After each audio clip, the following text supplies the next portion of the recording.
কি হয়েছে এখানে? দেখুন না, এরা আমাকে কিডন্যাপ করে নিয়ে যাচ্ছে। ও, এই ব্যাপার। তো এই মেয়েটা যা বলছে তা কি সত্যি? ওই, তুই কে রে যে তোকে বলতে হবে? আমি কে তা না হয় পরে জানতে পারবি। আগে আমার মার তো খেয়ে নে। দীর্ঘ ১ বছর পর আকাশের বাড়িতে ফিরছিল। তখন রাস্তার ধারে দেখলো কতগুলো লোক একটা মেয়েকে নিয়ে যাচ্ছিল। তাই আকাশ গাড়ি থামিয়ে ওই লোকগুলোর কাছে যায়। আকাশের কথা শুনে ওরা একজন আরেকজনের মুখের দিকে তাকিয়ে আছে। বাংলা সিনেমার মতো তাকিয়ে থাকবি নাকি আমাকে মেরে মেয়েটাকে নিয়ে যাবি? সালা, আজকে তো তোকে এমন মার মারবো যে সারা জীবন মনে রাখবি। আগে আয়, তারপর দেখাচ্ছি। এরপর আকাশ ওদের সাথে মারামারি করতে থাকে। অন্যদিকে ইরা দাঁড়িয়ে আছে আর ওদের মারামারি দেখতে ব্যস্ত। এদিকে মারামারি দেখতেছে, অন্যদিকে ওদের ভিডিও নিতে থাকে। ওদের সবাইকে মোটামুটি ওখানে মারতে থাকে। এইদিকে কিছুক্ষণের ভিতরে এখানে পুলিশ আসতে থাকে। তাই আকাশ ওদের মারা বন্ধ করে দিয়ে গাড়িতে উঠে যায়। আকাশ যাওয়ার পর পুলিশ এসে ইরাকে বলে, ম্যাম, আপনার কিছু হয়নি তো? আর ওই ছেলেটাকে আমাদের দেখে ভয় পেল কেন? ভয় পাবে না তো কি করবে? আচ্ছা, আগে এদের নিয়ে যান, ওদের মুখ থেকে কথা বের করুন। কেন আমাকে তুলে নিয়ে যেতে এসেছে? শিওর ম্যাম, আমরা ওদের নিয়ে যাচ্ছি। আর আমাদের আরেকটা গাড়ি আপনাকে বাসায় দিবে। ঠিক আছে। এইদিকে এরা বাসায় গেল। অন্যদিকে আকাশ চলে আসলো ওর বাসায়। ওই বাড়িতে এসে অনেক পরিবর্তন দেখতে পেল। কেননা এই ১ বছরে অনেক কিছুরই পরিবর্তন হয়েছে। তা কি কি পরিবর্তন হয়েছে তা আপনারা গল্পের সাথে থাকুন, সবটা জানতে পারবেন। এদিকে বাসার ভিতরে প্রবেশ করার সাথে সাথেই আকাশের পুরো পরিবার যতটা না অবাক হয়, তার চেয়ে বেশি অবাক হয় আকাশ ফিরে এসেছে কেন তা চিন্তা করে। কেননা এই পরিবারের কেউ ওকে দেখতে পারে না। আর কি কারণে আর কি হয়েছে অতীতে তা আপনারা জানতে হলে অতীতের কথা জানতে হবে। কিন্তু অতীত শুরু করার আগে ইরা ওর বাবার কিছু কাহিনী বলে যায় আপনাদের। মা, তুই ঠিক আছিস তো? বাবা, আমি ঠিক আছি। একটা ছেলে আমাকে বাঁচিয়েছে, নয়তো ওরা তো আমাকে তুলে নিয়েই যেত। এই জন্য আমি বলেছি তুই সিকিউরিটি নিয়ে বাইরে যেতে, কিন্তু তুই তো আমার কোনো কথাই শুনলি না। বাবা, আমি কি জানতাম নাকি এত কিছু হয়ে যাবে? তাই এখন যেহেতু জানতে পেরেছিস, তাহলে তো এবার থেকে সিকিউরিটি নিয়ে বের হবি। ওই ছেলের মতো একটা হলেই হবে। কোন ছেলে? আরে বাবা, যে ছেলে আমাকে বাঁচিয়েছে।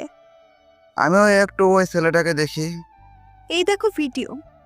এই বলে ভিডিও চালু করে দেয়। ইরার ওর বাবা ভিডিওটা দেখতে থাকে। ইরার বাবা ভিডিও দেখে কিছুই বুঝতে পারছে না, কেননা আকাশের মুখটা বাঁধা ছিল, সেজন্য ওর চেহারা দেখা যাচ্ছিল না। ছেলেটার মুখ তো দেখা যাচ্ছে না। তাছাড়া নাম কি জানিস? সরি বাবা, কিছুই নিতে পারিনি তোমার ওই অফিসারদের জন্য। আচ্ছা, এখন তাহলে যাও, ফ্রেশ হয়ে রেস্ট নাও। এখন আপনাদের পরিচয় করে দিই। ইনি ইরার বাবা। পেশাগত দিক দিয়ে উনি একজন দেশের রাষ্ট্রপতি, আর ইরা ওনার একমাত্র মেয়ে। এখন তো আপনারা ইরা আর ওর বাবার সম্পর্কে জানলেন। এই চলুন আকাশের কাছে যাই। কি ব্যাপার, তুই ফিরে এলি কেন? আমার বাড়িতে আমি কি আসতে পারি না? না, পারো না, কারণ এই বাড়িতে তোমার কোনো অধিকার নেই। আমার বাড়িতে আমার অধিকার থাকবে না তো কার থাকবে? বাহ, এই ১ বছরে দেখি তো তোর মুখে অনেক কথা ফুটেছে। এই আকাশ এখন আর আগের আকাশ নেই যে তাকে যা বলবা সে তা শুনবে। ও তাই নাকি? ভাগ্য ভালো, বাবা মা বেঁচে নেই, নয়তো ওনারা তোকে বের করে দিত। বাবা মা বেঁচে নেই কথাটা শুনে আকাশের চোখ দিয়ে পানি পড়তে থাকে। কেন নয়, এই ১ বছরে আকাশ ওনাদের কোনো খোঁজই রাখেনি। আর রাখবে কি করে, কেননা এই পরিবার থেকে তো আকাশকে তাড়িয়ে দেওয়া হয়েছিল। তাই জিদের কারণেই ওদের খোঁজ খবর নেওয়া হয়নি। কিন্তু সত্যজিৎ থাকলেও বাবা মাকে ওনারা তাই চোখের পানি ধরে রাখতে পারল না। তবু পরিস্থিতি সামলে দিয়ে বাবা মা মারা গিয়েছে, তাই এই সম্পত্তি তো আছে, যাতে আমরা দুই ভাই ও ঈশারও ভাগ আছে। ঈশা ওর ভাগের অংশ বিক্রি করে দিয়ে রুপি নিয়ে চলে গেছে। কিন্তু কার কাছে বিক্রি করেছো? কার কাছে? আবার তোর ভাইয়ের কাছে। ভাই এতগুলো রুপি কোথা থেকে পেলো? তা জেনে তুমি কি করবে? আমি জেনে কি করবো মানে? হ্যাঁ, তোমরা আমার সম্পত্তির ভাগ না দিয়ে নিজেদের মধ্যে কি করে নিতে পারলে? কারণ তোর একটা মিটো ডেথ সার্টিফিকেট বের করি আর ওইটার মাধ্যমে আমি তা করি। যদিও এসা জানে তুই মৃত। ছি ভাইয়া, ছি, তুমি এতটা নিচে নামতে পারলে? এখানে নিচে নামার কি আছে? এই একটা বছরে তুমি এতটা পাল্টে গেলে।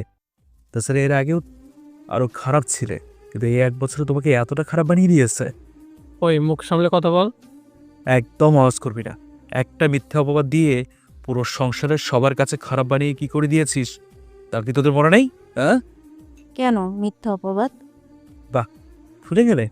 ভুলে গেলে তাহলে তো তাড়াতাড়ি? বেশ করেছি, তোকে অপমান দিয়েছি। আর এই অপবাদ দিয়েছি বলেই তো আজকে সবাই তোকে ঘৃণা করে। পাঠক পাঠিকারা, আপনারা হয়তো বুঝতে পারছেন না কোন মিথ্যা অপবাদের কথা বলতেছে। তাহলে চলুন আপনাদের আকাশের অতীত সম্পর্কে কিছু জানাই। অতীত অনেক সুখী ছিল আকাশ। ওর পরিবার নেই, বাবা মা, বড় ভাই আর ছোট বোনকে নিয়েই দিনে দিনে যত বড় হচ্ছিল ততই আকাশকে ওনারা অবহেলা করে যাচ্ছিল। এর কারণ চলুন বলি আপনাদের।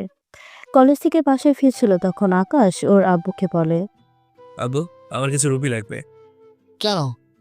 কলেজে ফিস দিতে হবে। আমার কাছে রুপি নেই। তাছাড়া এখন থেকে নিজের খরচ নিজেকেই বহন করা শিখতে হবে। মানে ঠিক বুঝি নাই আব্বু, আমি এই ছোট বয়সে নিজের খরচ কি করে চালাবো? যেখান থেকে পারিস নিজের খরচ নিজে বহন করবি। ভাইয়া, তোমার খরচ তো আব্বু এখনো চালাচ্ছে, তাহলে আমার কেন পারবে না? সব প্রশ্নের উত্তর হয় না, তাই ভালো হবে নিজের খরচ নিজে চালাও, নয়তো বাড়ি থেকে বেরিয়ে যাও। ওই দিন আব্বু ও আম্মু তার সাথে বড় ভাইয়ের কথা শুনে অনেক কেঁদেছি আমি, কেননা আমার বয়স মাত্র 19। আমি এত তাড়াতাড়ি রোজগার করবো কি করে? এদিকে কিছুক্ষণ পর ঈশা আসে আমার কাছে। ভাইয়া, আমার জন্য কি এনেছিস? আমি যে তোর জন্য কিছু আনতে পারিনি, তাছাড়া কি করে আনবো বল? পরিবার থেকে কেউ আমাকে রুপি দেবে না, আমাকে নিজের খরচ নিজেকেই চালাতে বলতেছে। হঠাৎ কি হলো সবার, তাই তো জানি না। ভাইয়া, চিন্তা করিস না, দেখবি সব ঠিক হয়ে যাবে। এদিকে যেতে যেতে 1 বছর চলে যায়, আমার কলেজ লাইফ শেষ হয়ে যায়। আকাশ, আকাশ, জি আব্বু। এই মাস থেকে তোমাকে সংসারে রুপি দিতে হবে। কি বলছো আব্বু? আমি এই কয়েক বছর ধরে নিজের পড়াশোনা নিজেই বহন করতেছি, পড়াশোনার খরচ। এখন ভার্সিটিতে উঠেছি, এখন তো আরো খরচ বেড়েছে, সেখানে কিনে তুমি এই কথা বলতেছো?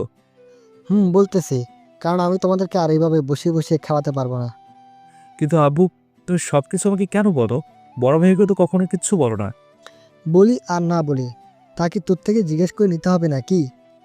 তাছাড়া যা বলছি তাই করবি, না হলে এই বাড়ি থেকে বের হয়ে যেদিকে দু চোখ যায় চলে যেতে পারিস। এদিকে আকাশ কি করবে কিছুই বুঝে উঠতে পারছে না, কেননা দিনের পর দিন ওরা আকাশকে এরকমভাবে অবহেলা করতেছে যা বলার বাহিরে। কিছুক্ষণ পর আবির কল দেয়। আবির বল, কিছু জানতে পেরেছিস কি? জানতে পেরেছি, কিন্তু ব্যাপারটা তুই কিভাবে নিবি তা বুঝতে পারছি না। কি হয়েছে বল। আমি আব্বুকে বলে জানতে পারলাম তুই নাকি ওনাদের কোনো সন্তানই না। আবিরের কথা শুনে আকাশের হাত থেকে মোবাইলটা পড়ে যায় আর সাথে কান্নায় ভেঙে পড়ে। কেননা যাদের এত দিন ধরে নিজের বাবা মা বলে এসেছে, আজকে তারা ওদের বাবা মা না তা জেনে কি হবে তা তো ভাবতেই পারছেন। সবটা সামলে নিয়ে আকাশ নিজের কাজ করতে ব্যস্ত। পরের দিন আকাশ আবিরের সাথে দেখা করে, কেননা আবিরের বাবা একজন উকিল, তাই ওনার সাথে কথা বলার জন্য বের হয়। আবির, তোর বাবাকে সবটা জানিয়েছিস তো? সবটা জানানো শেষ, এখন যে কাজটা করার বাকি আছে ওটা আব্বুই তোকে বলবে। চল তাহলে তোর আব্বুর কাছে। এই তো যেতে হবে না, আব্বু নিজে চলে এসেছে। আবিরের আব্বু আশাতে আকাশ সালাম দেয়। উনি সালাম নিয়ে বলে, কি ব্যাপার আকাশ, তুমি এখানে? জি আঙ্কেল, আমি আপনার থেকে আমার কিছু জানার ছিল। কি কথা বলো। আঙ্কেল, আপনি তো জানেন আমি যে বাসাতে আছি আর যাদের আমার বাবা মা মনে করি, ওনারা আমার আসল বাবা মা না। কিন্তু ওনারা ছোটকাল থেকে আমার সাথে ভালো ব্যবহার করে এসছে, কিন্তু বড় হওয়ার সাথে সাথেই ওনারা এরকম খারাপ ব্যবহার কেন করে যাচ্ছে আমার সাথে? আর কিছু কারণ আছে? কি সে কারণ আঙ্কেল? তার আগে বলো, তুমি হঠাৎ করে এই সব কিছু জানতে চেয়েছো কেন? আর তাছাড়া কিছু কি হয়েছে? জি আঙ্কেল, ওইবারে সবাই আমার সাথে যা তা ব্যবহার করতেছে, কিন্তু ঈশা বাদে। যেমন, একটু ডিটেলসে বলো। আকাশ এরপর সবটা বলতে থাকে, কি থেকে কি হয়েছে না হয়েছে সবটা বলতে থাকে। সবটা শোনার পর যা ভেবেছিলাম ঠিক তাই হলো। ওনারা এখন থেকে তোমাকে এজন্যই অবহেলা করতেছে, এতে করে তুমি ওদের কাছ থেকে চলে যাও, এতে করে ওদের সম্পত্তির ভাগ যেন তুমি না পাও। কিন্তু আমার তো এসব কিছুই চাই না। দেখো, এই দুনিয়া বড়ই অদ্ভুত। কেননা ওনারা ছোটকালে তোমাকে এনেছে, তারপর তোমাকে নিজেদের ছেলে বলে গ্রহণ করেছে এবং কাগজে কলমে অনেক উল্লেখ আছে। ওখানে আরো অনেক কিছু বলা আছে। কি কি আছে বলুন আমাকে। আমি তোমাকে ফাইল দিচ্ছি, তুমি নিজেই পড়ে নাও। এরপর ফাইল পড়তে থাকে। ফাইল পড়ে আকাশ যা বোঝার বুঝে গিয়েছে।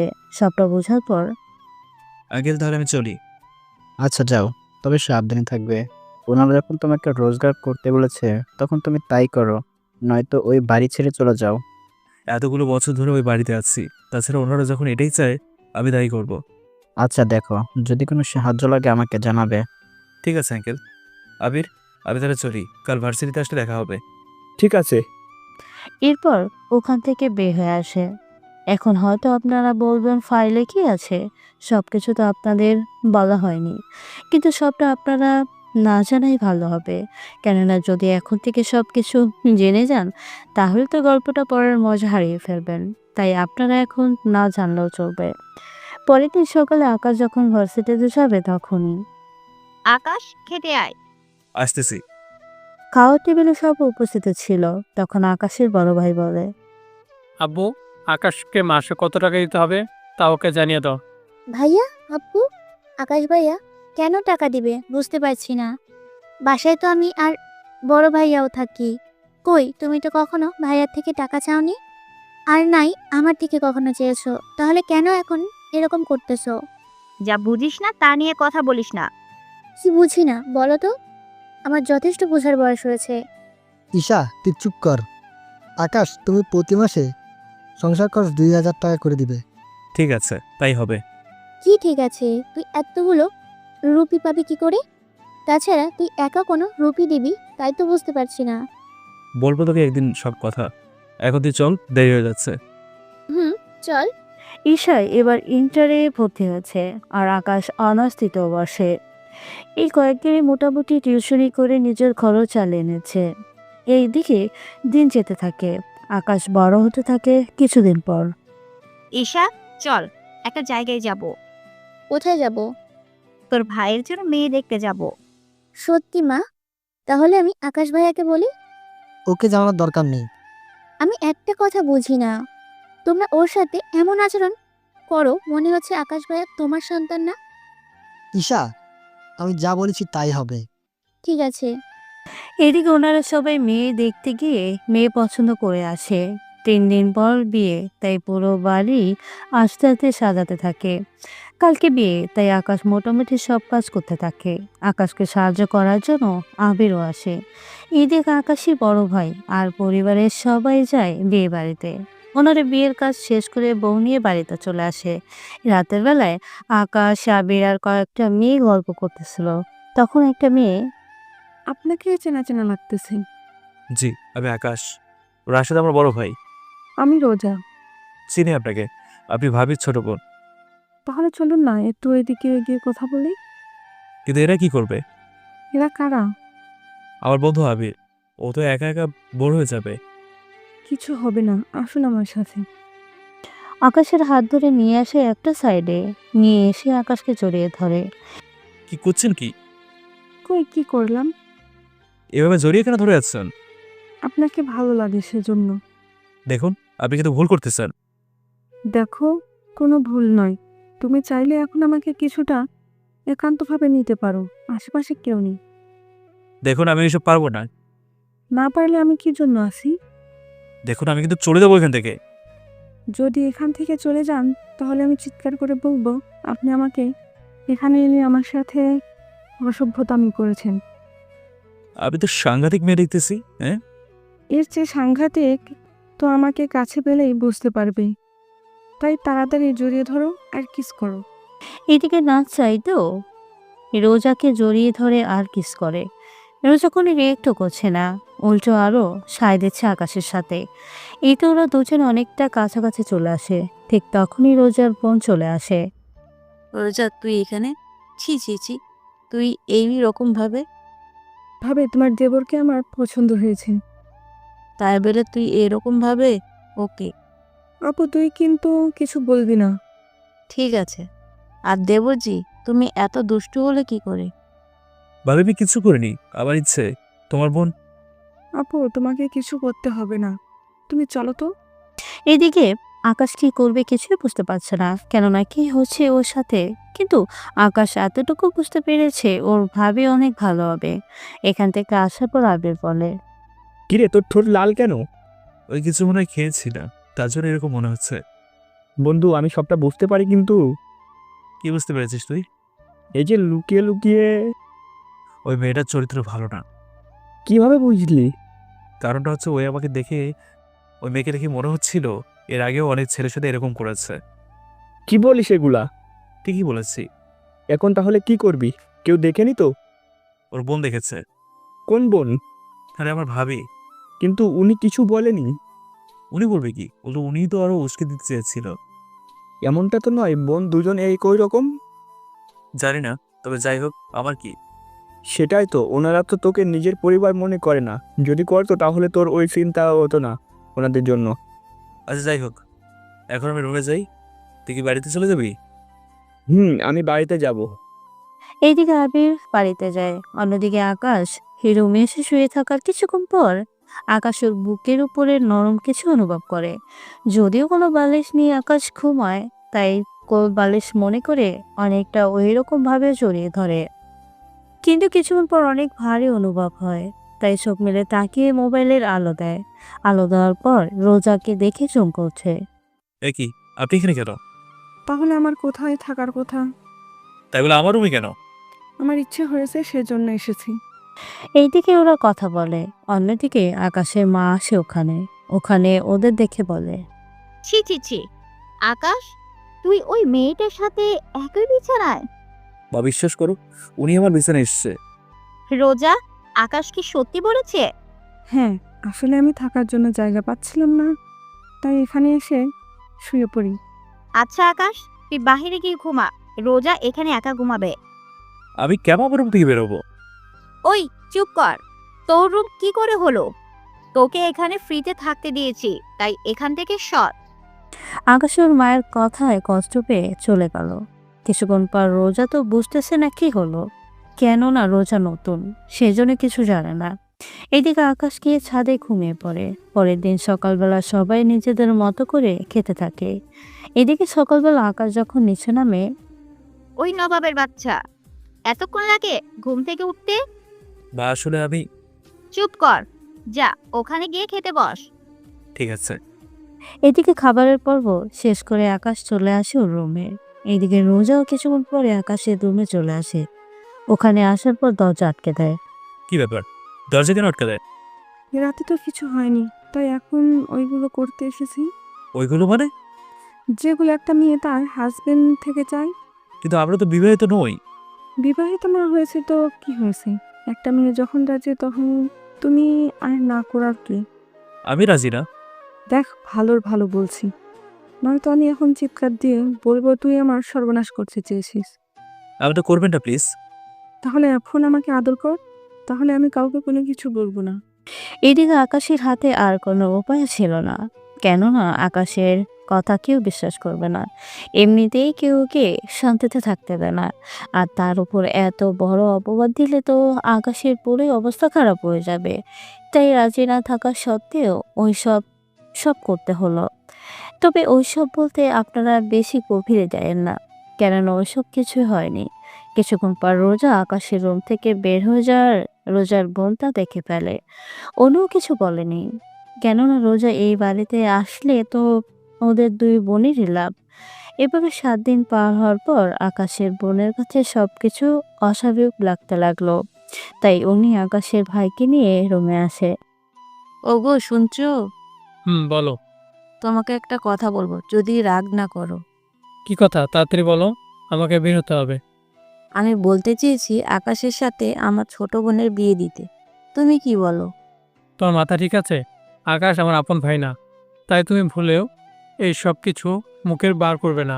তাছাড়া আকাশকে তো আমি ছাড়বো না। তোমার বোনকে প্রেমে ফেলে এই বাড়িতে থাকার ব্যবস্থা করে নিচ্ছে। না দুলা ভাই, আমি আকাশকে পছন্দ করি। দেখো শালিকা, আকাশ এবারে কেউ না, তাই ওকে বিয়ে করে তুমি কখনো সুখী হবে না। কারণ ওর বাবা মা কেউ নেই। আমরা ওকে বাড়ি থেকে বের করে দিলে ওর থাকার কোনো জায়গা নেই। তাহলে ভেবে দেখো কি করবে। কি বলছেন? তাহলে ওর মতো একটা ছোট লোকের সাথে আমি ওইসব করেছি? সব করলে মানে কি কি করেছো? রোজা এরপর ওই দুলাভাইকে সবটা বলতে থাকে।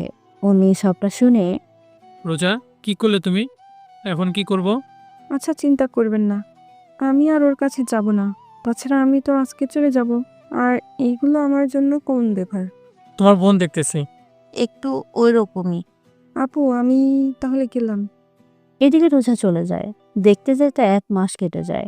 এবার আকাশের ভাবেও আকাশের সাথে খারাপ ভাষার ব্যবহার করতে থাকে। এবার আর কোনো কিছু সহ্য করতে পারছে না। এদিকে ওকে, তো বাড়ি থেকে তাড়ানোর কোনো প্ল্যানও পাচ্ছি না। আচ্ছা, চুরি করার দায়ে ওকে বের করে দিলে কেমন হবে? তা না করে আরো কিছু প্ল্যান আছে। কি সেটা? মাথা আনো, কানে কানে বলছি। এরপর কানে কানে সবটা বলে। সবটা শোনার পর আকাশের ভাবে রাজি হয়ে যায়। পরের দিন ওদের বাসার সবাই বাড়ির বাইরে যায়। শুধু আকাশের ভাবি আর আকাশের মা ছিল। কিছুক্ষণ পর আকাশ, আমার রুমে আসো তো। কেন ভাবি? রুমের বাল্বে একটু সমস্যা আছে, তাই ওটা একটু ঠিক করে দিতে হবে। আচ্ছা যান, আমি আসতেছি। কিন্তু মা কোথায়? উনি গোসল করতে গিয়েছে। আচ্ছা, আমি আসতেছি। কিছুক্ষণ পর আকাশ ওর ভাবের রুমে যায়। ভিতরে যাওয়া মাত্রই এই আকাশের ভাবে দরজা বন্ধ করে দেয়। এতে করে আকাশ কিছুটা বিচলিত হয়ে যায়। কি ব্যাপার ভাবি, দরজা বন্ধ করলেন কেন? কি জন্য বন্ধ করেছি তা তো বুঝতেই পারবে। এইদিকে আকাশের ভাবে ওয়াশরুমের পাশে ছিল।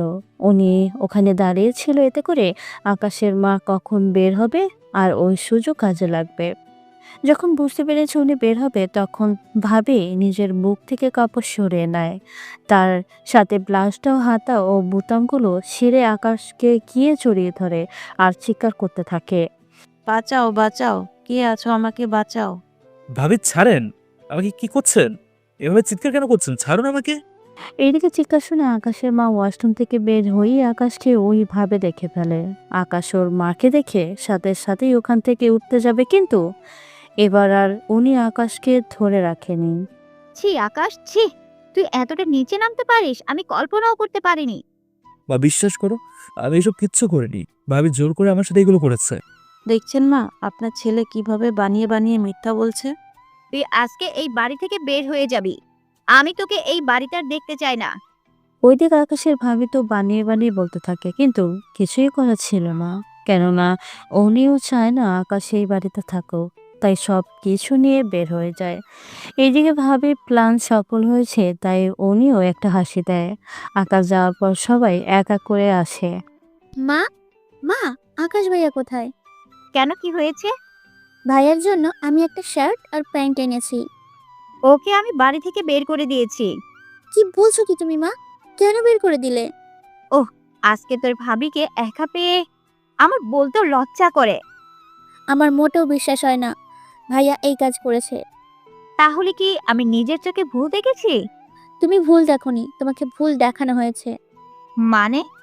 আমি ঠিকই বলছি, কারণ তোমরা কেউই চাও না আকাশ ভাইয়া এখানে থাকুক। বড়দের মুখের উপরে কিভাবে কথা বলতে হয় তা মনে হয় তুই ভুলে গিয়েছিস। না মা, আমি বলিনি, কিন্তু তোমরা ভুলে যাও। আকাশ ভাইয়া যদিও আমার নিজের ভাই না, আমি তার সবই জানি। কি? তুই কি করে জানিস? কারণ ভাইয়া আমাকে বলেছে এই কথাটা। তাছাড়া এটাও বলেছে তোমরা নিজেরা চক্রান্ত করে ভাইয়াকে এই বাড়ি থেকে তাড়ানোর জন্য অনেক চেষ্টা করে যাচ্ছ, আর আজকে ভাবির জন্য তা সফল হয়েছে। কি বলতে চাস তুই ঈশা? তোর ভাবি কি করেছে? কি করিনি তাই বলো? মিথ্যে অপবাদ ভাইয়াকে দিয়ে এই বাড়ি থেকে বের করাটাই ছিল তোমাদের উদ্দেশ্য। তুই কি করে জানিস? আমি জানি, কারণ ভাইয়া আমাকে না থাক। তোমরা যখন কেউ চাও না, তখন আর আমি শুধু শুধু বলে লাভ কি আর বলো? তাছাড়া ভাইয়া তো আর এই বাড়িতে আসবে না, তাই সত্যিটা তোমরা না জানলে আকাশ ভাইয়া তোমাদের নিজের বাবা মায়ের জানি, কিন্তু তোমরা কখনো তাকে সন্তানের মায়া মমতা দাওনি। দেখ ঈশা, তুই বেশি বাড়াবাড়ি করবি না। ঠিক আছে, করলাম না। এইদিকে এদের দিকটা রেখে চলুন আকাশ কি করে তা দেখে আসি। বাড়ি থেকে বের হয়ে আবিরের সাথে যোগাযোগ করে। আবির, স্বপ্ন তো বললাম, এখন কি করবি? দেখ, আমি তো এবার আর্মিতে অ্যাপ্লাই করেছি, তাছাড়া তুইও কর। আমার থেকে সব দিক দিয়ে তুই বেটার আছিস, তাই আমার মনে হয় তুই টিকে যেতে পারবি। কিন্তু ততদিন আমি থাকবো কোথায়? আমার সাথে থাকবি। এদিকে দিন যেতে থাকে। আকাশ ও আবির ওরা দুজনেই আর্মিতে সিলেক্ট হয়ে ট্রেনিং করতে থাকে। ট্রেনিংয়ের ৮ মাস আকাশ কারোর সাথে যোগাযোগ করেনি। তবে এই ৮ মাস এখানে ট্রেনিংয়ে গেলেও সব মিলিয়ে প্রায় ১ বছর শেষ। ওরা নিজেদের ট্রেনিং শেষ করার পর আকাশ ও আবির, তোমরা দুজনেই খুব ভালো ট্রেনিং করতে পেরেছো। আর তোমরা দুজন অনেক ভালো ট্রেনিংও করতে পেরেছো। তাই তোমরা চাইলে সৈনিক পদের চেয়ে অফিসার পদে যোগ দিতে পারো। কিন্তু তার জন্য কি স্যার? তোমাদের আরও 4 মাস ট্রেনিং করতে হবে। তাহলে তোমাদের স্যাটেলাইট, ম্যাপ, সব ধরনের বন্দুক আর মেধা দিয়ে গড়ে তোলা যাবে। যদি তোমরা রাজি থাকো তাহলে আমি তোমাদের নামটা এখানে লিখে দিব। অবশ্যই লিখতে পারেন। তাহলে তোমরা একটা কাজ করো, 7 দিন ছুটি দিলাম, তোমরা নিজেদের বাড়ি থেকে ঘুরে আসো। এরপর তোমাদের 4 মাসের স্পেশাল ট্রেনিং শুরু হবে। ধন্যবাদ স্যার। এরপর আকাশ ও আবির চলে আসে ওখান থেকে। আবির প্রথম ওর বাড়িতে চলে যায় আর এখান থেকে আকাশের বাড়িতে আসে। এরপর কি হয়েছে না হয়েছে তা তো আপনারা প্রথম পর্বে জেনেছেন। তাহলে অতীত শেষ করে বর্তমানে চলে আসে। বর্তমান। দেখো ভাবি, তোমরা আমার সাথে আগে কি ব্যবহার করেছো তা আমি মনে করতে চাই না। এখানে আমি 5 দিন থাকবো, তাই আমাকে কোনো রকম ডিস্টার্ব যদি করেছো তাহলে তোমাদের খবর আছে, বলে দিলাম। এদিকে আকাশ ওখানে প্রথম দিন থাকে। পরের দিন বের হয়ে ঈশার সাথে দেখা করতে যায়। ঈশা তো আকাশকে দেখে অনেক খুশি হয়েছে। ভাইয়া, তুই বেঁচে আছিস? হ্যাঁ বোন, আমি বেঁচে আছি। কিন্তু এত বছর পর আমার কথা তোর মনে পড়লো? এরপর সবটা বলতে থাকে। ঈশা তো সবটা শুনে অনেক খুশি হয়। এদিকে ঈশার বাড়ি একদিন থেকে আবার রওনা দেয়। ওখানে একটা শপিং মলে আসে। তখন আকাশ ইরাকে দেখতে পায়, কিন্তু ইরা চিনতে পারে না, কেননা ওই দিন মুখ দেখেনি সেজন্য। একবার ভাবে আকাশ কি বলবে, কিন্তু এতে কেমন একটা দেখায় তাই আর বলেনি। কিছুক্ষণ পরেই ওখানে কিছু লোক আসে। পুরো শপিং মলটা ঘিরে রেখেছে, কাউকে বের হতে দিচ্ছে না। কি ব্যাপার, কি চান আপনারা? ওই চুপ থাক, আর কোনো কথাই বলবি না, নয়তো মেরে ফেলবো এখনই। এদিকে ইরার ওর বান্ধবীরা ভয় পেয়ে আছে। এদিকে আকাশও চুপচাপ বসে আছে। যদিও টেরেস্ট্রা এর সংখ্যা তেমন বেশি না, খুবই কম। এদিকে আবির কল দিয়ে যাচ্ছে। ওখান থেকে কোনো রকমের একটা জায়গায় চলে যায়। কিছুক্ষণ পর কল রিসিভ করে। কি বল? কোথায় তুই? এই তো আমি একটা শপিং মলে। এখানে কিছু সমস্যা হচ্ছে। কি সমস্যা? এরপর সবটা জানায়। এদিকে আবির সে খবর পুলিশ এবং আর্মি অফিসারদের জানিয়ে দেয়। 1 ঘন্টার মধ্যে পুরো শপিং মল আর্মি ও পুলিশ ঘেরাও করে ফেলে। কিছুক্ষণ পরেই ভিতরে যে সব টেরোরিস্ট আসো তারা কেউ ভুলেও পালানোর চেষ্টা করবে না। যদি করো তাহলে কেউ বেঁচে ফিরতে পারবে না। এদিকে টেরিস্ট ওরা তো ভয় পেয়ে যায়, কেননা ওরা এসেছিল মল থেকে এই রূপে চুরি করার জন্য। কেননা এখানে 20টা স্বর্ণের দোকান আছে। এগুলো হাতিয়ে নিতে পারলে ওদের লাইফ সেটেল হয়ে যাবে। ওরা তো সবটা শুনে মাথা গরম করে ফেলে। কার এত বড় সাহস হয়েছে পুলিশকে কল করার? আমরা কিভাবে বলবো? আমাদের সব মোবাইল তো আপনাদের কাছে। তাহলে এইসব লিক কি করে হলো? আমরা কি জানি? বুঝতে পেরেছি, কয়েকটা লাশ না ফেললে তো তোদের শিখতে হবে না। আপনারা তো রুপি আর স্মরণ নেওয়ার জন্য এসছেন, তাহলে শুধু শুধু মানুষদের কেন মারবেন? ওই তুই দেখি সে প্রথম থেকে বেশি কথা বলছিস, তোকে আগে শেষ করতে হবে। তাহলে আমার একটা শর্ত আছে। কি শর্ত বল? আমাকে মারার জন্য 6 জন লোক আমার সাথে যাবে। ওই আমরা এসেছি মোটে 10 জন, তোর সাথে যদি 6 জন যায় তাহলে বাকি 4 জন মিলে এখানে কি করব? দেখুন, আমার শর্ত আপনাদের মানতে হবে। এদিকে ইরাসহ বাকি সবাই আশ্চর্য হয়ে যায়, কেননা যেখানে সবাই নিজেদের প্রাণ বাঁচাতে ব্যস্ত, এখানে কিনা সেই ছেলেটা কি সব উল্টাপাল্টা বকে চলেছে। কি বলছেন? আপনার কি মাথা ঠিক আছে? কেন? না মানে, যেখানে ওদের থেকে বাঁচতে চাইবেন সেখানে তা না করে আপনি কিনা। তা আমার উপর ছেড়ে দিন। আচ্ছা, ওই দিন পুলিশ আমার ব্যাপারে কেউ জিজ্ঞেস করেনি তো? কোন দিন? না, কিচ্ছু না। কি রে, তোরা দেখি একজন আরেকজনকে খুব ভালো করে চিনিস। আচ্ছা, চিন্তা করার কারণ নেই, এই মেয়েকে আমরা আমাদের বন্দুকের সামনে রাখবো। যদি কোনো সমস্যা হয় তাহলে ওকে আগে মেরে ফেলবো। না, এমনটা করবেন না, সেরকম কিছুই হবে না। ওই তোরা ওকে ছাদে নিয়ে যা, আর ওকে গুলি করে ওর বুকটা শেষ করে লাশ নিচে ফেলে দিবি। কিছু লোক আকাশকে নিয়ে যায়। ওরা নিয়ে একটা জায়গায় দাঁড় করায় ওকে। এরপরে একে একে যেই মারতে আসবে, ওরা মারার আগে দূর থেকে কেউ নিশানা করে ওদের 6 জনকে মেরে ফেলে। ওরা মারা যাওয়ার পর ওদের থেকে কিছু বোমার বন্দুক নিজের কাছে লুকিয়ে রাখে। এখন হয়তো আপনারা বুঝতে পারছেন না আসলে কি হয়েছে এখানে। তাহলে চলুন সবটা বলে আপনাদের। আকাশ ইচ্ছে করে ওদের ছাদে নিয়ে এসেছে, কেননা ভেতরে কি বলতেছে আর তা বলতেছে সব আবির শুনতে পায়। সেজন্যই আবির দূর থেকে বন্দুক নিয়ে বসেছিল। আবির একজন স্ট্র্যাপ্টার, তাই দূর থেকে নিশানা করা ওর জন্য সমস্যা হয় না। ওদের মারার পর আবির ওরা মারা গিয়েছে, আমি নিজে যাচ্ছি। ভিতরে আর মাত্র 4 জন লোক আছে, তাই আমি বাকিটা সামনে নেব। ঠিক আছে, কিন্তু আমি এখানেই থাকবো। যদি তুই কোনো খারাপ পরিস্থিতি দেখিস তাহলে আমাকে জানাবি। আমি এখান থেকে ওদের শ্যুট করে দিব। তার জন্য কি কি করতে হবে তা তোকে বলে দিতে হবে না নিশ্চয়ই। ওকে, আমি এবার নিচে যাচ্ছি। সাবধানে যাবি। ওখান থেকে নিচে নেমে ওদের উপরে গুলি করতে থাকে। এইভাবে গুলি করাতে ওদের দুজন ওখানে মারা যায়, কেননা সর্বপ্রথম ওই লোকটাকে মারে যে লোকটা এনার মাথায় বন্দুক ধরেছিল। এভাবে আরেক কিছুক্ষণ পর ওদের শেষ করে দেয়। এভাবে ওদের সবাইকে মারার পর ধন্যবাদ আপনাকে, কিন্তু তখন আপনার ওই কথাটার মানে আমি ঠিক বুঝতে পারিনি। কোন কথা? ওই যে পুলিশ আপনার কথা জিজ্ঞাসা করেছে কিনা। বাসায় গিয়ে বসে ভাবতে থাকেন, উত্তর পেয়ে যাবেন। আচ্ছা যাই হোক, আপনাকে অসংখ্য ধন্যবাদ আমাকে বাঁচানোর জন্য। প্রথমবার ধন্যবাদ পাওয়ার সময় পাইনি, যাকে সে কথা।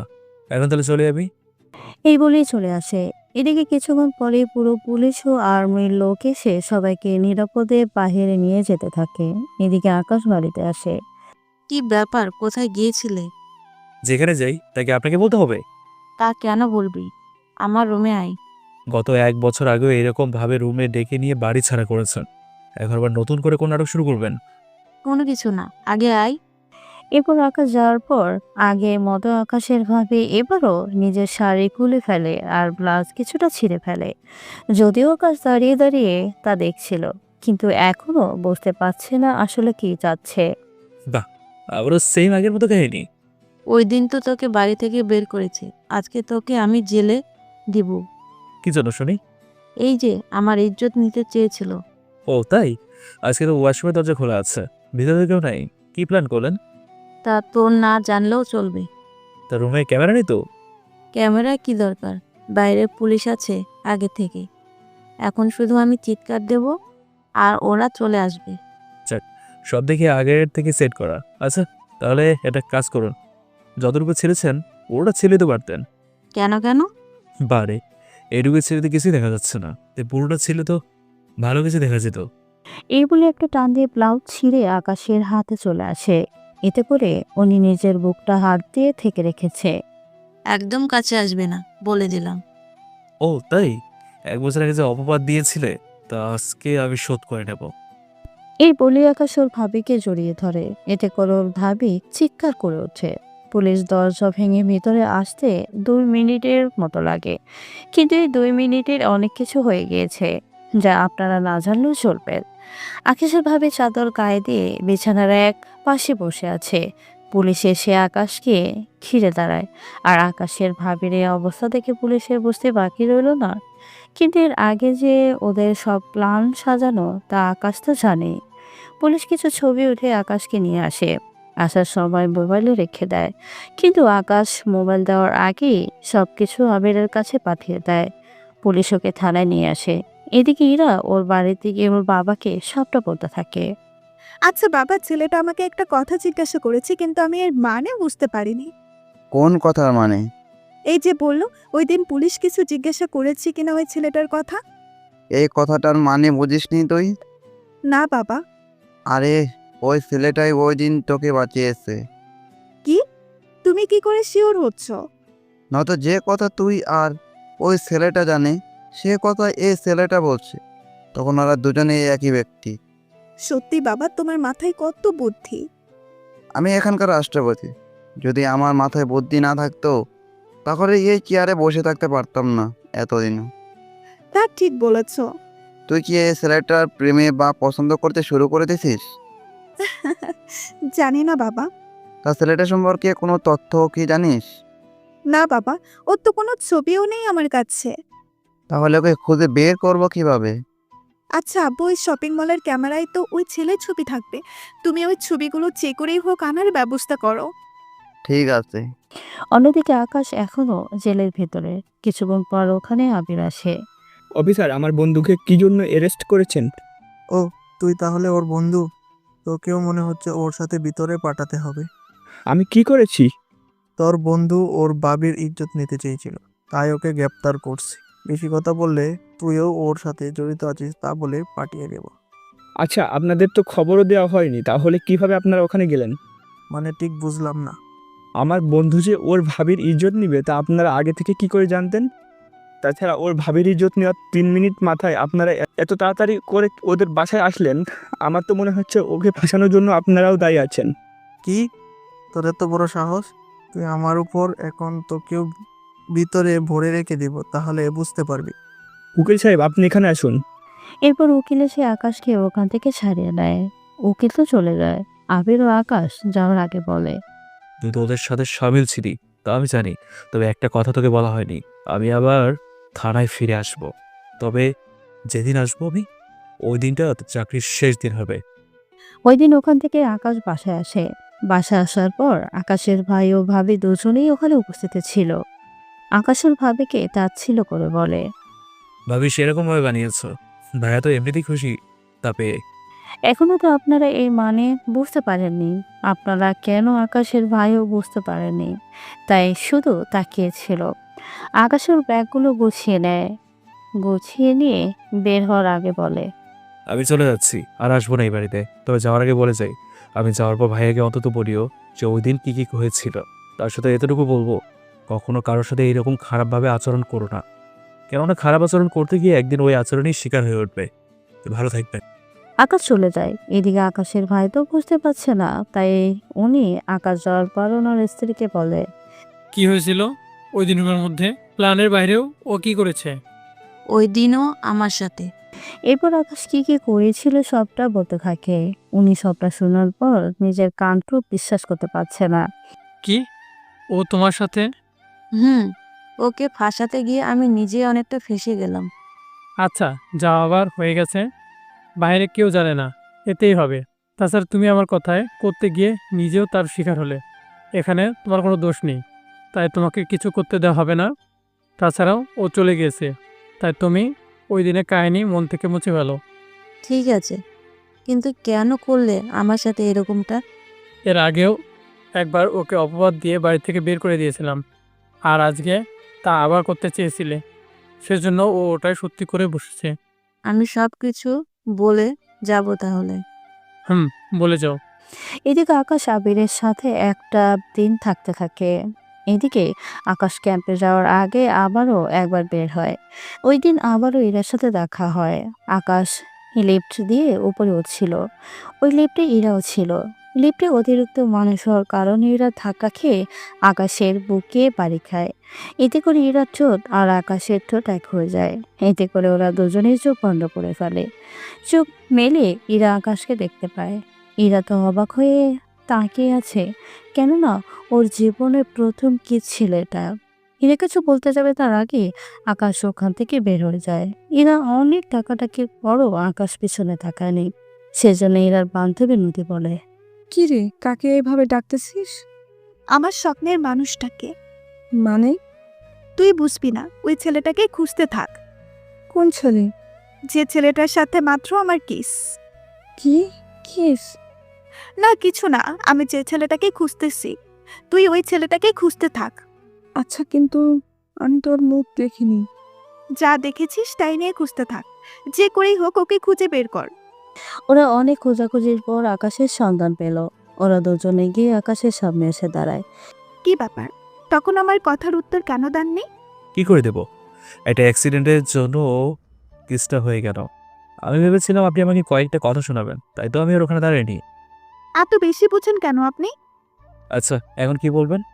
আপনার নাম আর ডিটেলসটা আমাকে পাঠিয়ে দিন। কেন কেন? দিতে বলছি। আমি পারভেজ হোসেন আকাশ। আর আপনার নামটা? আমি ইরা চৌধুরী, তা আপনার পরিচয় বলুন। এদিকে আকাশ পরিচয় বলতে যাবে তখনই আবেগ কল দেয়। কিরে, কোথায় তুই? সময় তো চলে যাচ্ছে। আমি আসতেছি। এই ঠিকানা তো বলে যান। সময় নেই, অন্য কোনো সময় দেখা হলে বলবো। সেই সময়টা কবে আসবে? নাম্বার তো দিয়ে যাবেন।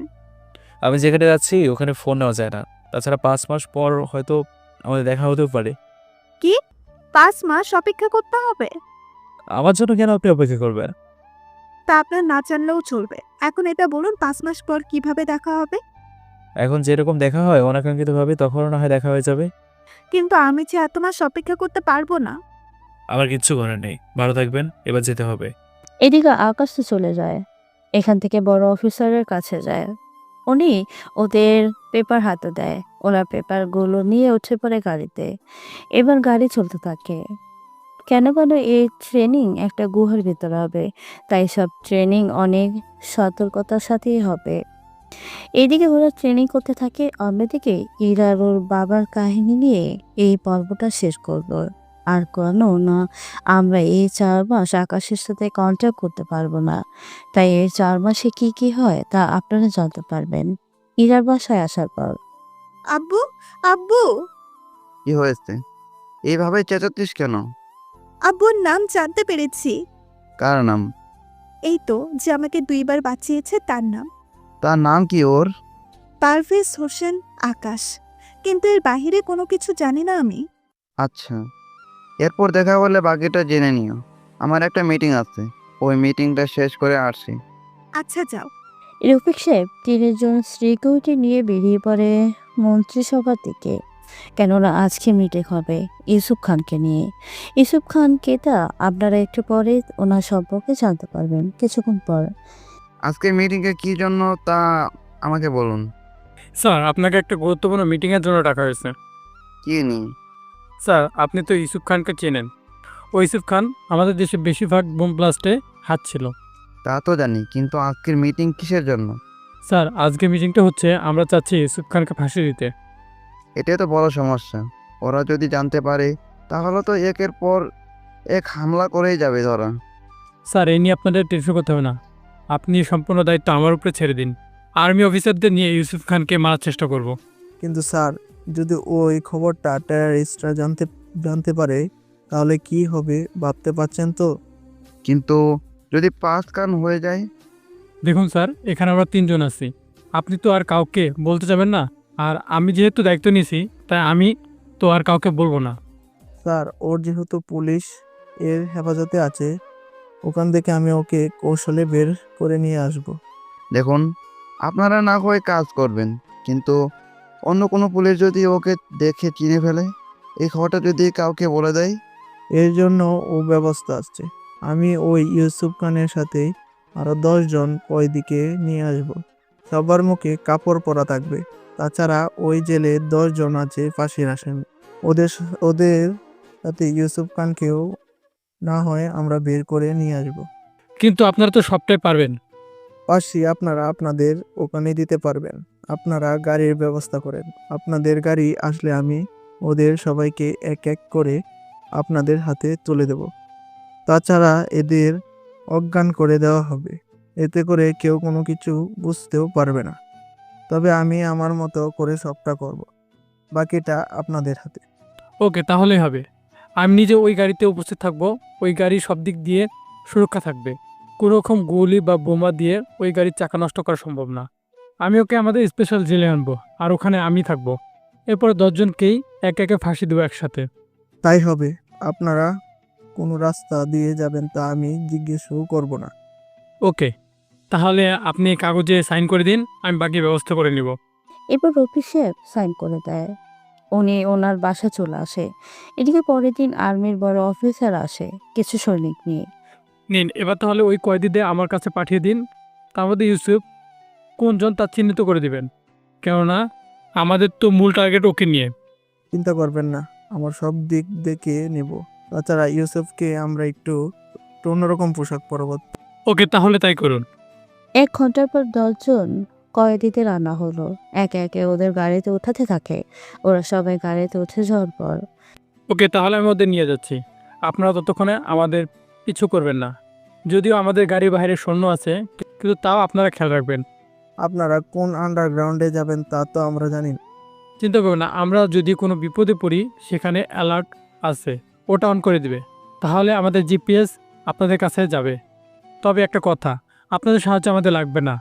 শুধু আমাদের উপর হামলা করেছে তা বোঝানোর চেষ্টা করব। আপনি নিশ্চিত থাকতে পারেন, ইউসুফের ব্যাপারে কেউ জানে না। কিন্তু বাকিদের ব্যাপারে যদি কোনো রকম তথ্য ওরা বুঝতে পারে বা ওদের দলের কেউ যদি হামলাটা করে, আর্মিদের উপরে হামলা করবে, তাও সাধারণ লোকজন, এটা কখনো হয়নি আর হবেও না। আচ্ছা, দেরি হয়ে যাচ্ছে। ওকে, আশা করি আপনাদের কোনো সমস্যা হবে না। এদিকে ওদের নিয়ে বেরিয়ে পড়ে। পথের ওপর ওদের উপর অনেক হামলা করতে থাকে। বড় অফিসার ভালো করে জানে, কেননা কোনো দলের লোক এই কাজ করবে, তাই আর্মির লোকও ভালো করে তৈরি হয়ে এসেছিল। অনেকটা সময়ের পর ওনারা বাকি লোকদের হারায়। যাক, সকলের চেষ্টায় আমরা ওদের পরাজিত করলাম।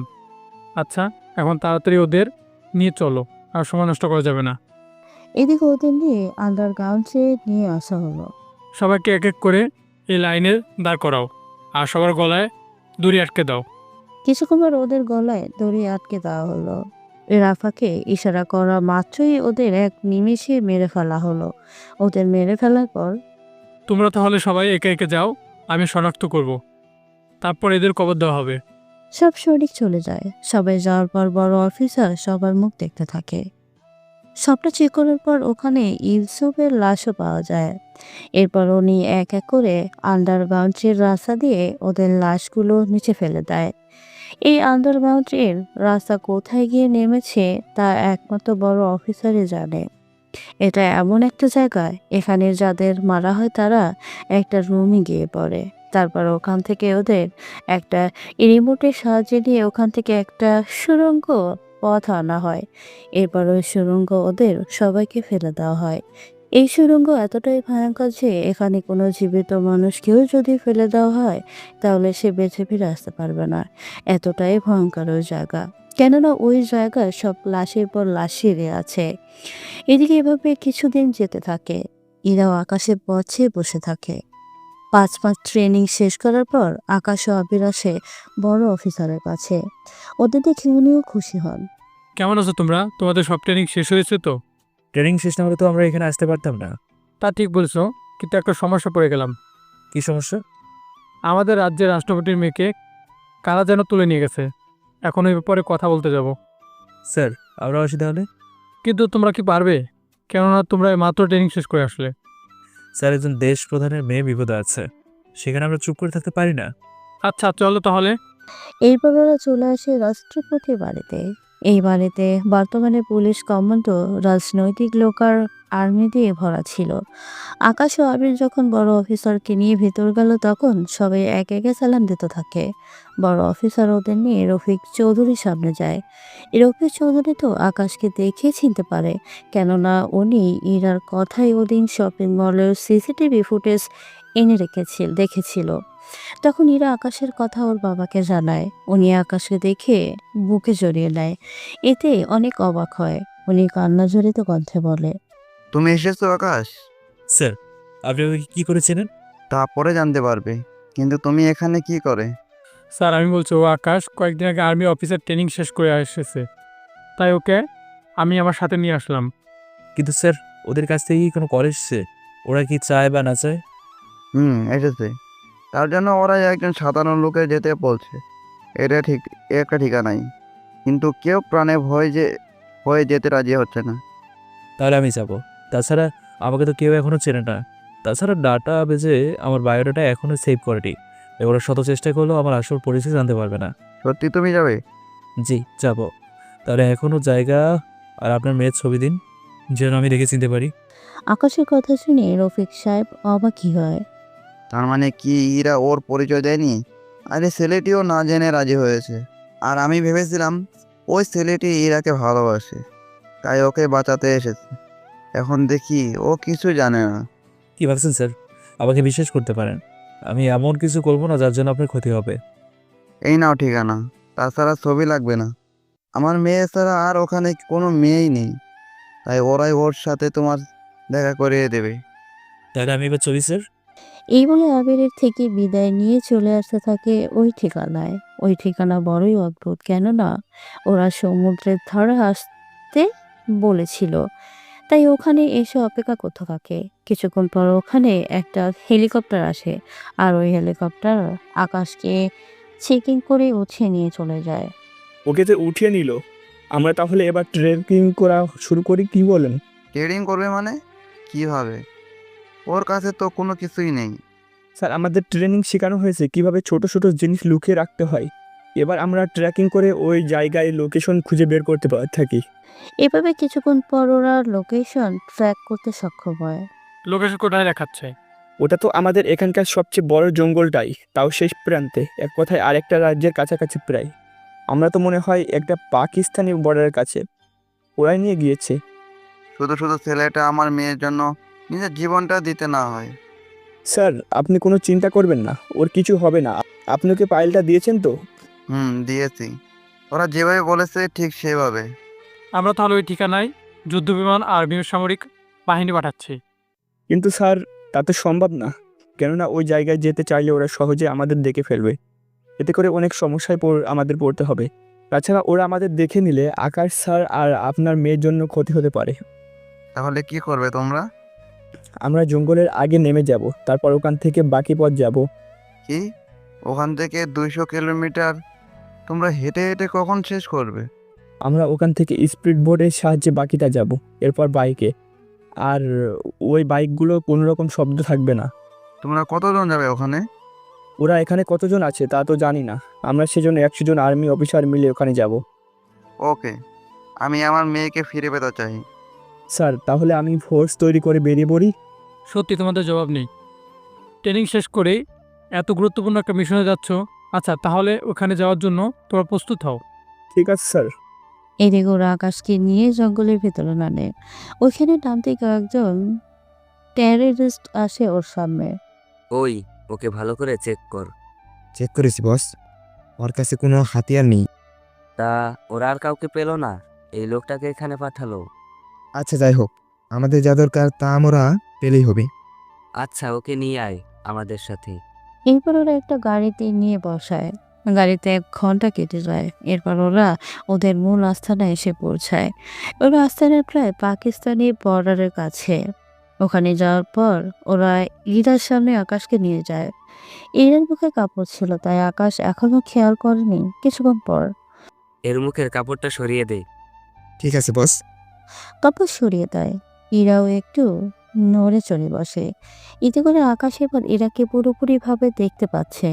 ইরাও আকাশকে দেখে অবাক হয়। ইরা তুমি? আমি। কিন্তু তুমি এখানে কেন?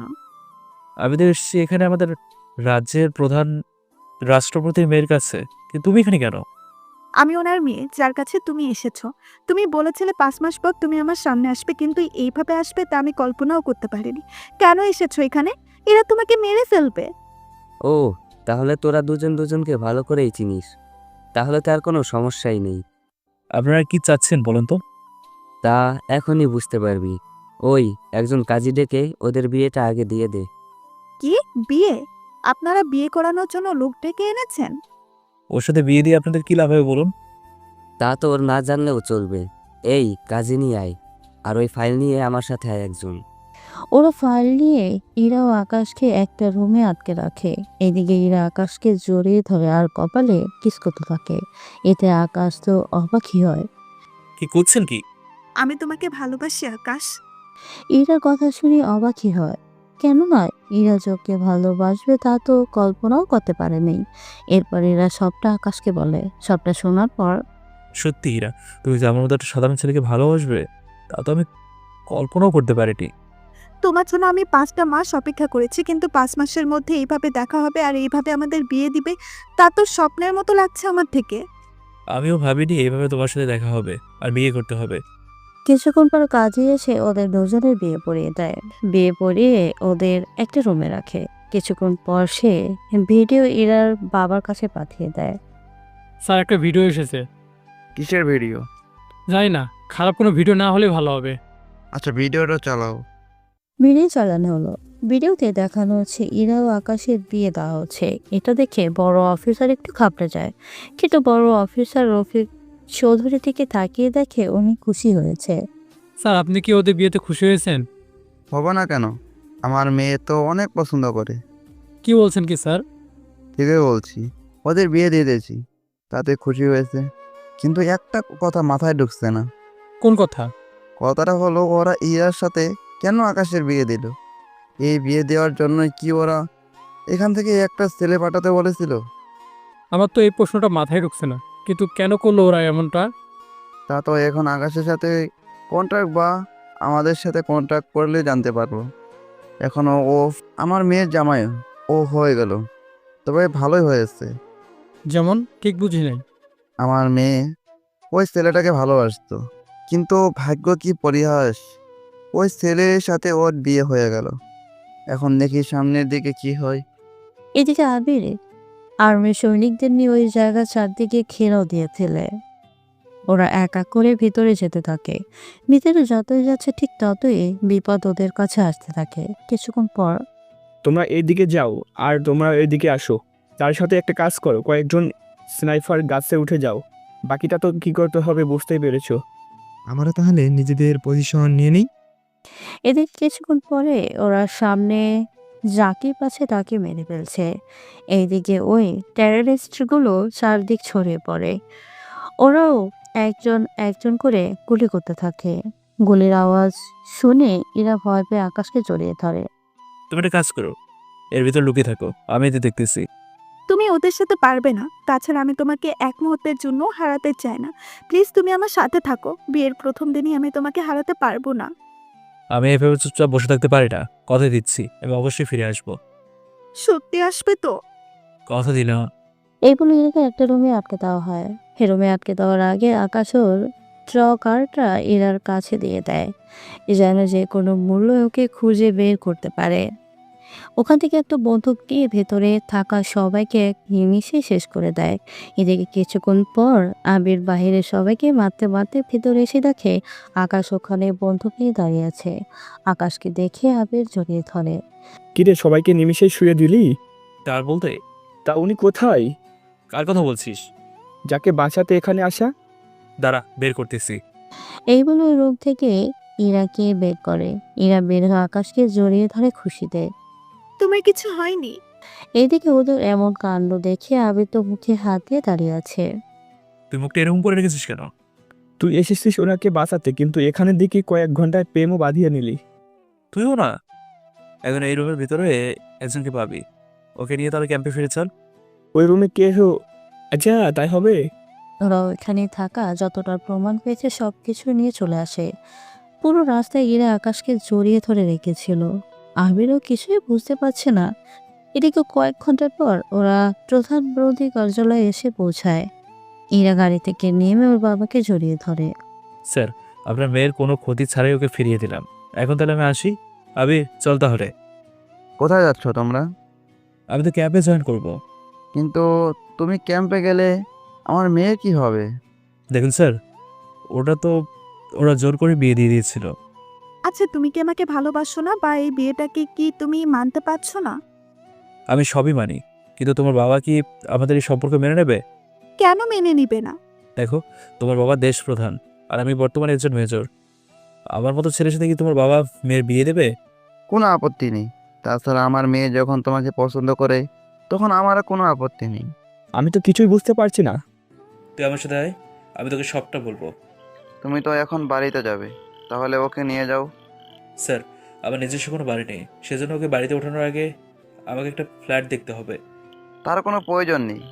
তুমি যখন আমাদের মেয়ের জামাই, তখন তুমি এই বাড়িতেই থাকবে আমাদের সাথে। কিন্তু ঘর জামাই থাকাটা কেমন দেখায় না? ঘর জামাই বলে ওদের গায়ে লাগে, যারা নিজের থেকে বউয়ের খরচ চালাতে পারে না। তুমি তো আরও 3-4টে বউ চালানোর ক্ষমতা আছে। তাছাড়া আমি কিছু শুনতে চাই না, তুমি এই বাড়িতে থাকবে। তাছাড়া তোমাদের বিয়ে তো কেউ দেখেনি, তাই আমি কালকে তোমাদের বিয়ের অনুষ্ঠান করব। সেই জন্য তুমি সময় মতো চলে আসবে। ঠিক আছে। এইদিকে ইরা ওর রুমে চলে যায় আর আকাশ যেতে যেতে আবিরকে সবটা বলতে থাকে। আবিরের সবটা শুনে অবাক হয়ে যায়। পরের দিন আকাশ দুলা সেজে ইরাদের বাড়িতে আসে, সাথে আবির ছিল। ইরার বাবা ওইখানে সবার সাথে আকাশের পরিচয় করিয়ে দেয়। আকাশও সবার সাথে পরিচয় হয়ে নেয়। রাতের বেলায় ইরা ও আকাশ ইরার রুমে বসে আছে, সাথে গল্প করতে থাকে। গল্প করা শেষ হলে ওরা দুজন দুজনের কাজে লেগে পড়ে। ওরা দুজনে কি গল্প করেছিল তা তো আপনাদের বলাই যায়। আসলে ওরা গল্প করেছিল এই নিয়ে যে এই 4 মাস এরা কি করেছিল তা নিয়ে ওরা দুজনেই কথা বলছিল। সকালবেলা ইলা চুলের পানি দিয়ে আকাশের ঘুম ভাঙায়। ঘুম ভেঙে ইরাকে জড়িয়ে ধরে। সারা রাত অনেক আদর করেছো, তাই এখন তুমি ফ্রেশ হবে। না হলে হয় না? জি না, তুমি যাবে কিনা তাই বলো। যাচ্ছি। এদিকে আকাশ গোসল করে, অন্যদিকে ইরা রেডি হতে থাকে। কিছুক্ষণ পর ওরা দুজনেই রেডি হয়ে বেরিয়ে আসে, নাস্তা করে নেয়। তোমরা কি কোথাও বের হবে? না বাবা, আমি কোথাও যাচ্ছি না। না বাবা, আমরা একটু সমুদ্রের ধারে যাব। তাহলে যাওয়ার সময় অবশ্য সিকিউরিটি নিয়ে যাবে। লাগবে না বাবা, তোমার জামাই থাকতে সিকিউরিটির কি দরকার? তাছাড়া আমার ওখানে সিকিউরিটি নিয়ে গেলে কিছুই তো। না বাবা, আমি কোথাও যাচ্ছি না। তুমি তো যাবেই, তুমি না গেলে আমি অন্য কাউকে নিয়ে গিয়ে ওইগুলো। না, আমি রাজি। এই তো গুড, তাহলে চলো। ইরা অনেক জোরাজুরি করে আকাশকে নিয়ে চলে আসে। ওরা দুজনেই সমুদ্র ধারে আছে। ইরা মাঝে মাঝে আকাশের কোলে উঠে যায়, একবার কোলে আবার আরেকবার কাঁধে উঠে যায়। যদিও আকাশে তাতে একটু কষ্ট হয় না, কেননা এইসব কিছু ট্রেনিং করা আছে। ইরা তো বিরক্ত হয়ে বলে, এই তোমার কি একটুও কষ্ট হয় না? কষ্ট কেন হবে? এই যে আমি তোমার কাঁধে উঠে আছি, তাছাড়া মেয়ে মানুষ উঠলে কষ্ট পেলেও ছেলেরা বলে না। জি না, আমাদের এইসব ব্যাপারে ট্রেনিং করানো হয়েছে, তাই আমাদের কোনো সমস্যা হয় না। তাহলে আমি এইভাবে আরো কিছুক্ষণ থাকি। থাকো। এরপর ওরা আরো কিছুক্ষণ ওখানে সময় কাটাতে থাকে। সন্ধ্যা হতেই ওরা চলে আসে বাড়িতে। রাতের বেলায় ওরা ঘুমিয়ে থাকে। এদিকে এভাবে 7 দিন কেটে যায়। আকাশ ছুটি কাটাচ্ছে। এইদিকে ইরাও আকাশকে ছাড়তেই চাইছে না। তবু ইরাকে বুঝিয়ে শুনিয়ে আকাশ ক্যাম্পে আসে। স্যার এসেছেন তাহলে আপনি? তা ওই লোকটা কি মুখ খুলেছে? কিন্তু একটা খারাপ খবর আছে আমাদের জন্য। খারাপ খবর মানে? ওই লোকটা থেকে তথ্য পাই। কিরকম তথ্য? তথ্যটা হলো ওরা নাকি আমাদের দেশে বোমা ব্লাস্ট করবে। কিন্তু কেন করবে? তার কারণ কি জানতে পেরেছো? পেরেছি। তাহলে তাড়াতাড়ি বলো। ইউসুফ খানকে যদি রেহাই না করা হয় তাহলে ওরা ঠিক 10 দিন পর পুরো ইন্ডিয়া বোমা ব্লাস্ট করবে। কিন্তু কোনো কোনো জায়গায় করবে তা এখনো জানা যায়নি। কিন্তু ইউসুফ খান তো মারা গিয়েছে। এটা নিয়েই তো বড় সমস্যা এখন। কি করব কিছুই মাথায় ঢুকছে না। ওরা 7 দিনের মাথায় বর্ডারের সামনে থাকবে। ওদের হাতে ইউসুফ খানকে তুলে দিলে ওরা বোমাগুলোর রিমোট আর কোথায় কোথায় লাগিয়েছে তার ডিটেলস ওরা দিয়ে দেবে। কিন্তু এখন কি করব? বর্ষার আর তোর শ্বশুর এর সাথে কথা বল, দেখি ওনারা কোনো উপায় বলে কিনা। চলো তাহলে। এইদিকে ওরা প্রথম বড় অফিসারের কাছে যায়। ওখান থেকে ইরার বাবার অফিসে আসে। আকাশ, তুমি এখানে? স্যার, একটা খবর পেয়েছি, আর ওই খবর নিয়ে আপনার সাথে আমরা কথা বলতে এসেছি। কি কথা? আকাশ এরপর সব কথা বলে। এইদিকে পুলিশ অফিসারও ওই মিটিংয়ে চলে আসে। ওখানে উনিও সবটা শুনতে থাকে। উনি সবটা শোনার পর, এটা তো এখন বড় সমস্যা হয়ে দাঁড়িয়েছে। এখন কি করা যায়? স্যার, একটা উপায় আছে। কি উপায়? ইউসুফ খানের মতো একটা লোক আছে যে কিনা ইউসুফ খানের মতো দেখতে অনেকটা। তাছাড়া ইউসুফ খান আমাদের কাছে 10 বছর ধরে জিম্মি ছিল। তাহলে এই বছরের মধ্যে আসল ইউসুফ খানের মধ্যে ওই ইউসুফ খানের পার্থক্য ওরা বুঝবে না। কিন্তু এতে অনেক রিস্ক আছে। কেমন? আমরা যাকে ইউসুফ খানের বদলে নিয়ে যাব তার প্রাণ যাওয়ার আশঙ্কা আছে। কেউ কি নিজের জীবন বাজি রেখে যাইতে চাইবে? প্রাণ যাবে কেন? ওরা যদি বুঝতে পারে এটি আসল ইউসুফ খান না, তাহলে তোকে মেরে ফেলবে। সমস্যা নেই, ইউসুফ খানের বয়স এমনিতেই 70+ হবে। আর আমি যে লোকটার কথা বললাম ওনার বয়সও সেই সেম। ওই লোকটার পৃথিবীতে কেউ নেই, তাই আমার মনে হয় ওনাকে নিয়ে গেলে কোনো সমস্যা হবে না। লক্ষ লক্ষ জীবন বাঁচাতে আমরা একজনের জীবন বিপদে ফেললে সমস্যা হবে না। তাছাড়া একজন লোকের জন্য যদি লক্ষ লোকের জীবন যান বেঁচে যায় তাহলে সেটাই করো। তাহলে আমরা ওদের শর্তে রাজি হয়ে যাই। তার আগে ওই লোকটাকে খুঁজে বের করুন। তার সাথে লোকটাকে ওদের সম্পর্কে কিছু ট্রেনিং করাতে থাকুন। তার সাথে আমার মনে হয় ওরা ইউসুফ খানকে নিয়ে তো কোনো কাজে লাগাতে পারবে না, কিন্তু হয়তো ইউসুফ খান এমন কিছু জানে যা ওদের অনেক উপকারে আসবে। আমারও মনে হচ্ছে, নয়তো এই বৃদ্ধ বয়সে ওনাকে নিয়ে গিয়ে ওরা কি স্বার্থ হাসিল করবে। আপনি তাহলে ওই লোকটাকে খুঁজে বের করুন আর লোকটাকে কিছু ট্রেনিং দিন। ওকে, তাই করব। এদিকে পুলিশ চলে যায়। অন্যদিকে বড় অফিসার রফিক সাহেব আকাশের বিচার বুদ্ধি দেখে অবাক হয়ে যায়। সত্যি আকাশ, তোমাকে এই জন্য নিজের মেয়ের জামাই বলতে গর্ব বোধ হচ্ছে। তুমি তাহলে এখন বাসায় যাও, এই দিকটা ওরা সামলে নিবে।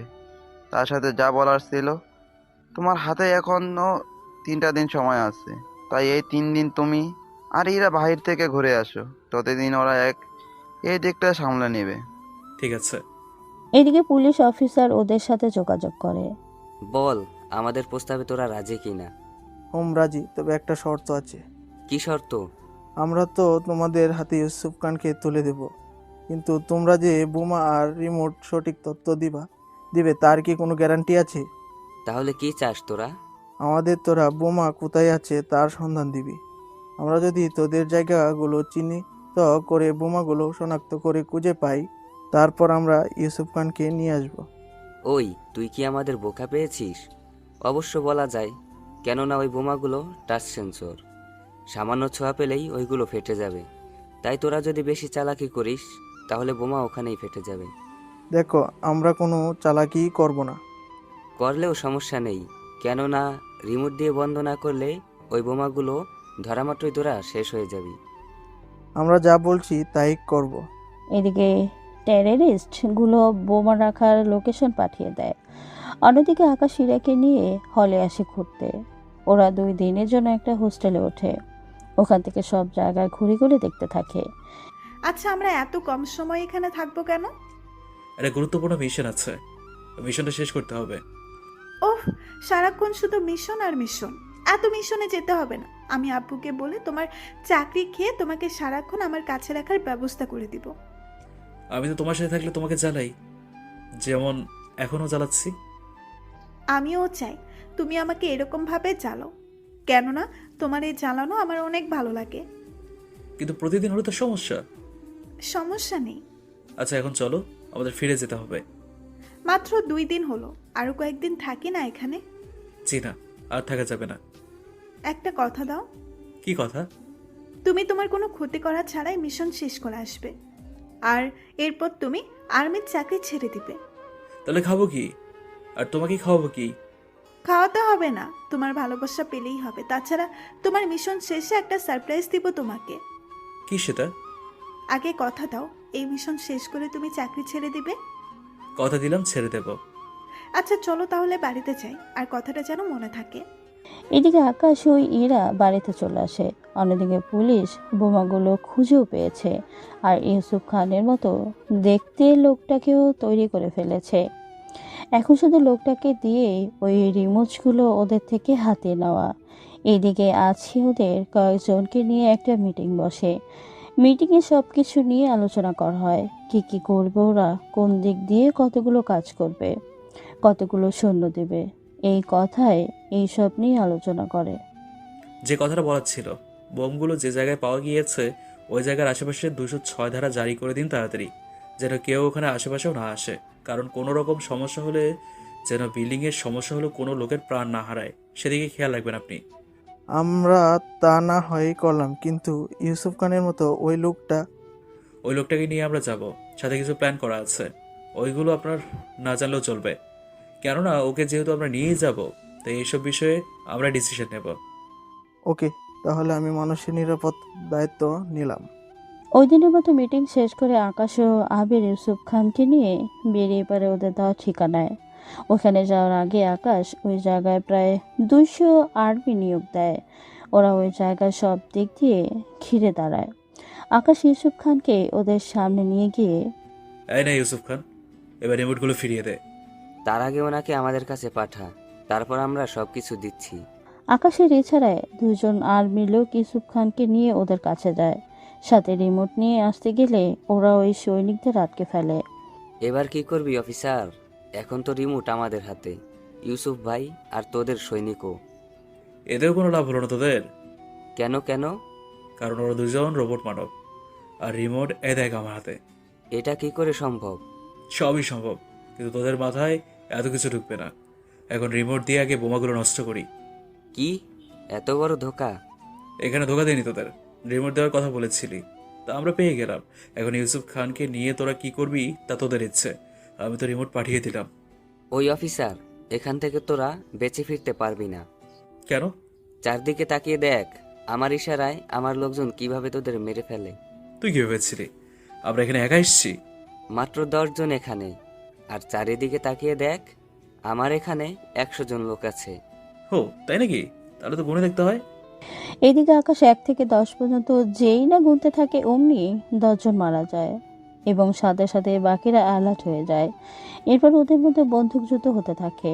এতে ইউসুফ এর মতো দেখতে লোকটা মারা যায় আর ওইখানে থাকা সবগুলো টেররিস্ট মারা যায়। সবাইকে মেরে আকাশ ওর বাকি সৈন্যদের নিয়ে চলে আসে ওখান থেকে। তবে ওই যুদ্ধে 20 জন সৈনিক শহীদ হয়ে যায়। যুদ্ধ শেষ করে চলে আসে। এরপর আকাশ চাকরি ছেড়ে দেয় এবং ইরার কাছে আসে। সত্যি আমি অনেক খুশি হয়েছি। তার সাথে তোমাকে একটা খুশির সংবাদ দিতে চাই। তাড়াতাড়ি বলো। আমি মা হতে চলেছি। সত্যি? সত্যি। আমি চাই আমার বেবি ওর বাবার মুখটা দেখুক। সেজন্য চাই না তুমি নিজের জীবন বাঁচিয়ে রেখে এমনটা করতে হবে না। আমি তোমাকে নিয়ে বাঁচতে চাই। তুমি মিশনে গেলে আমার যে কষ্টের শেষ থাকে না। এই জন্যই তো চলে এলাম তোমার কাছে। সারা জীবন থেকেও আমার কাছে এইভাবে। এইভাবে ইরা ও আকাশ